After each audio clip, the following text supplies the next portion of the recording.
Tom with RTR Gearheads. So this was all laid out. Okay, that's actually clean on the edges now, but all this was gone. So I used a vise and some pins and rolled some metal in there and ground it in there. So of course I could get that area covered up.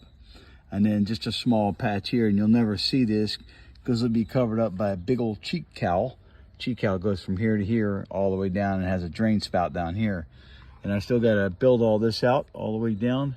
And that one strip of metal, and that'll call this side done, sealed, and ready for the wintertime. But I'm going to show you something on the next video, on this next short, about what I mean about the cheek cowl. So stand by. So yesterday I was working on that mess over there, getting it all sealed up. And I made mention about this cheek cowl. But that goes right in here. See if I can just stick it up in there so you can see it real quick. There it goes. So that sits in there. And there's a bolt piece that goes right here in the center.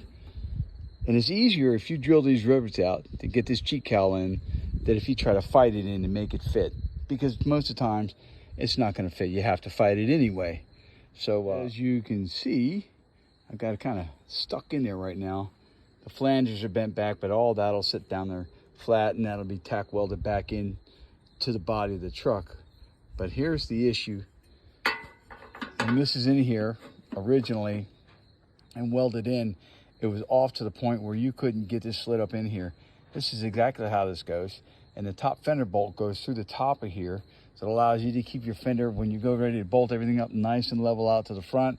And that way you can put a shim underneath here and adjust up or down, depending on the door gap on your vehicle. There's a lot to this, but just thought I'd show you this. Continuing on with door gaps. So there's still a gap down here that you can see. So I can't really spot weld this in yet, but I got that piece in there last night. That's all welded in, and I'll put a patch across that, and then I can tack this in and be done. Call that a day. I still have to come around this side. That'll go flat tack straight up into the panel. That's good.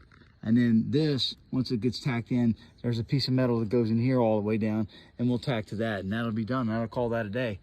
But you know, in the real world, if you didn't want to put all this on here, all you would have to do is just tack this upper part here, you know, weld that in, let the rest of it go, because the panel down there is already closed off, and you don't need it for anything. You have fender weld that covers all the dirt. It all depends on what you're doing with your street ride.